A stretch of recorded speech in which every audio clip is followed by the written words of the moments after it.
Welcome back to TheChowTimePod. It's your host, Red. A video today from No Simps TV. High-value man refuses to pay child support after DNA test. Guess what? It ain't his. Please subscribe down below. I really appreciate that. Let's give that chow. It's chow time.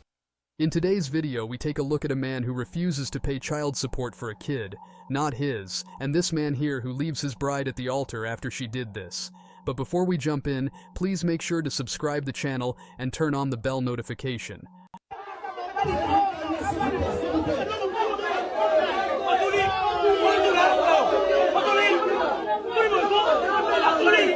Visited her ex the night before the wedding, huh?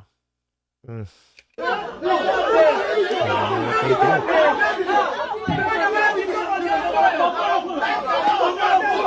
And you tell me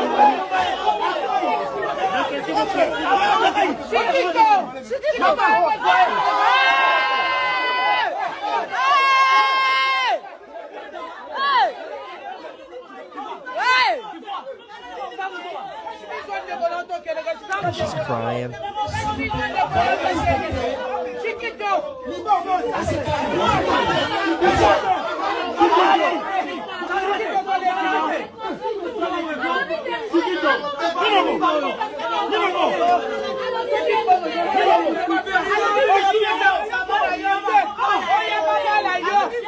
I'm not even sure what's going on. So this exactly. woman went to see her ex just before their wedding. Is she mad, or does she think that he is a fool who won't be able to understand what would have happened there? Yep. And then she most probably invited him to the wedding as well. And the anger on the groom's face is absolutely justified, because he won't want to be stuck in a similar situation as this guy here. This judgment is so old and the fight so new in court that this man's only choice may be to pay the $65,000 to support a child that isn't his and who he's only met once last year.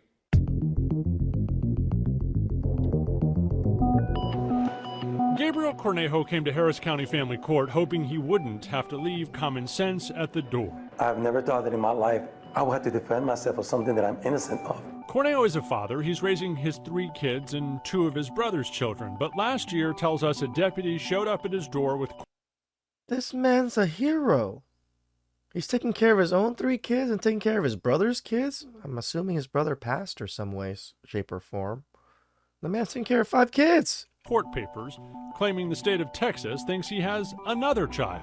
She turned out to be 15, 16 years old at the time, I think. Cornejo claims he never knew and pretty much immediately set out to meet his then 16-year-old daughter for what he says was the first time. She's a wonderful girl, very smart, just a lot going on for herself. He, his wife, and the ex-girlfriend he broke up with 16 years ago all agreed he should get a DNA test, and he did. Well, the results came in and I'm not the father. But that's not the end of the case, not even close. Cornejo's ex still wants the money, and so does the state of Texas. Motherfucking state, man. In 2003, Cornejo's ex-girlfriend went to court and said Cornejo was the only possible father. The state of Texas got what's called a default judgment and started assessing child support payments, which continue to add up, now totaling nearly $65,000. See, this is like the believe women shit. The court system just believes that this is the father. Like, you guys are so fucking fucks, you fucks. Cornejo says he was never told. Court records suggest, but don't prove, he got a subpoena way back when, and he denies it. Lawyers for the mother of the child suggest support was taken from Cornejo's paycheck long ago, and Cornejo never fought it. That can be enough to establish a Loctite claim that Cornejo should have dealt with this long ago. Wow. Don't stick your head in the sand, because it's not going to go away, and there can be consequences even if you don't do anything. Unfortunately, this young child is the one who suffers. Unless he and his lawyer can convince a judge to take a second look, there's nothing that can change the old court order, and Cornejo will still owe all that money. They say he should have fought it back then. He failed to do so. Really? I should have fought it back then? If it was fucking false? I never even got the notifications for it. Now I just owe $65,000. And you guys were taking it out of my paycheck anyways. Why do I owe this much? He didn't do so within 4 years, but how can you fight something you don't know anything about? The case will be back in court later this summer. In the meantime, Cornejo is pushing for a change in state law. that could prevent situations like the one he's in. Ted Oberg, 13 Eyewitness News. So a woman can just claim that a random guy is the father of her child, and the state would just type up an order for the man to pay child support without her providing any Right? solid proof regarding that claim. And worst in this case is that the guy doesn't even know it, and even after getting a negative DNA test, he won't get any relief from it, and then you get women like her who rant about how hard their life is. Dating in your 40s, I mean maybe 30s too, I don't know. It's really hard.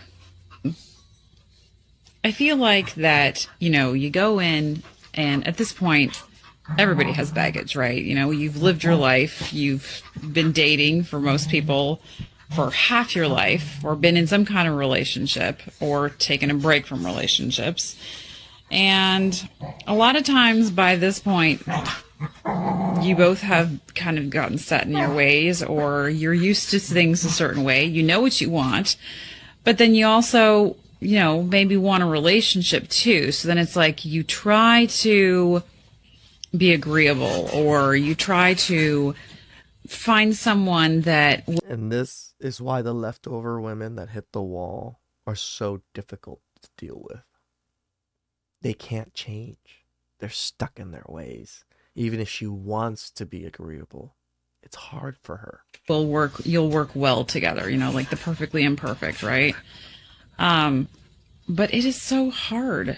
I recently got out of a relationship and things seemed to be going really well. And then we got to know each other a little bit more. And then all of a sudden, Excuse me. I just realized that we're not quite as compatible as what I thought. And it's like you get invested and you spend this time, and then with the person that you're wanting to get to know or spending time with, and you plan things and thinking about the what ifs and what could be, and and it sucks when you realize that it's not going to work out, because then it's each time that happens, it's you have this little mini grief period of well, that's not going to work out.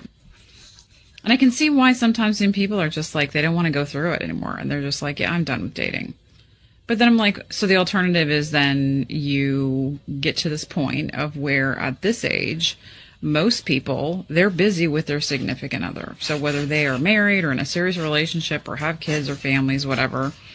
And so it's if you want to have people to hang out with or to spend time with, they're not really as available as what they were in 20s or... Exactly. Just like women always want to say, oh, my friend will be there in my deathbed. My friend will be there when I'm sick. No, they're not. This shit happens. Life happens. They get their own life. They start their own families. Even if they don't start their own families, they have their own issues. They can't just be there with you all the time. Even early 30s. I don't know what the answer is. I mean, I can see why some people are single for a long period of time. It's not fun. Every post-wall woman should ask herself one question. How did she end up in this mess? What was she doing when she was in her 20s? Because now in the eyes of men, they are nothing but damaged goods. And if in 20 years you could not find a compatible guy, then what are the odds that you would find him now? Babe, if you're still using dating apps, please share with the class why. Obviously, it has not worked up until now and you're still using them. Like Hinge, a surefire way to get yourself a nice therapy bill and PTSD, because you're going to date a guy on there that is going to love bomb you, going to manipulate you, and turn around and probably have a girlfriend or 10,000 other girls that he's telling that he loves too. Dating apps, the women tell on themselves, guys. They only go after the top 1%, 5% of guys. Because this is why they think. They think all men are out there just slaying thousands of women. No, it's that one guy you're after probably slaying thousands of women, but everybody else is, eh. And in my personal opinion, Bumble is just embarrassing. I don't think that is a good way to find yourself a quality man. Don't you want the man to be the one who, has to pursue you? And I know girls say, oh, it's a good way to weed them out. You're still on there. So is it? If you absolutely have to use a dating app, go and use something like a mall date. Find yourself a nice man in South America or on the other side of the ocean. Or even, honestly, What, they're telling sisters to go passport sis? That's funny. Use like sugar daddy meat or something. Get something out of it. Please. Because the guys that are on dating apps are not on dating apps because they want to find a girlfriend or they want to find their future wife and like buy That's her a true. house and like I agree with love that. her. No, they treat dating apps like a game. It is literally a game to them. An easy source for validation, an easy source to get some kitty. Because you might think that like you're going to go on dates with Again, they really think men are out there just, oh, look at these 10,000 likes I got right now. Girls just fucking love me. That's what fucking these women think. I mean, I'm on dating apps. I'll check like once a month and I'm like, oh, 2 messages. That's about it. Or 2 matches, my bad, not messages. And it's just like, oh, that's actually really good. These women, every day it's like 200. guys and you're not going to do that. But there are women on there who are giving it away for free. He's True. going to use that to his advantage. And yeah, he might date you and this and that, but he's always going to get in his own head about it because why would he invest into somebody when he can easily go and meet up with Katie tonight and get in between her legs? Shout outs to No Sims TV. And whose fault is that, girl? Is it the men's fault or is the easy women's fault for allowing men to sleep with them so easily and it fucks up the game for every other woman? Huh? Please subscribe down below. I really appreciate that. I'll catch you guys next time.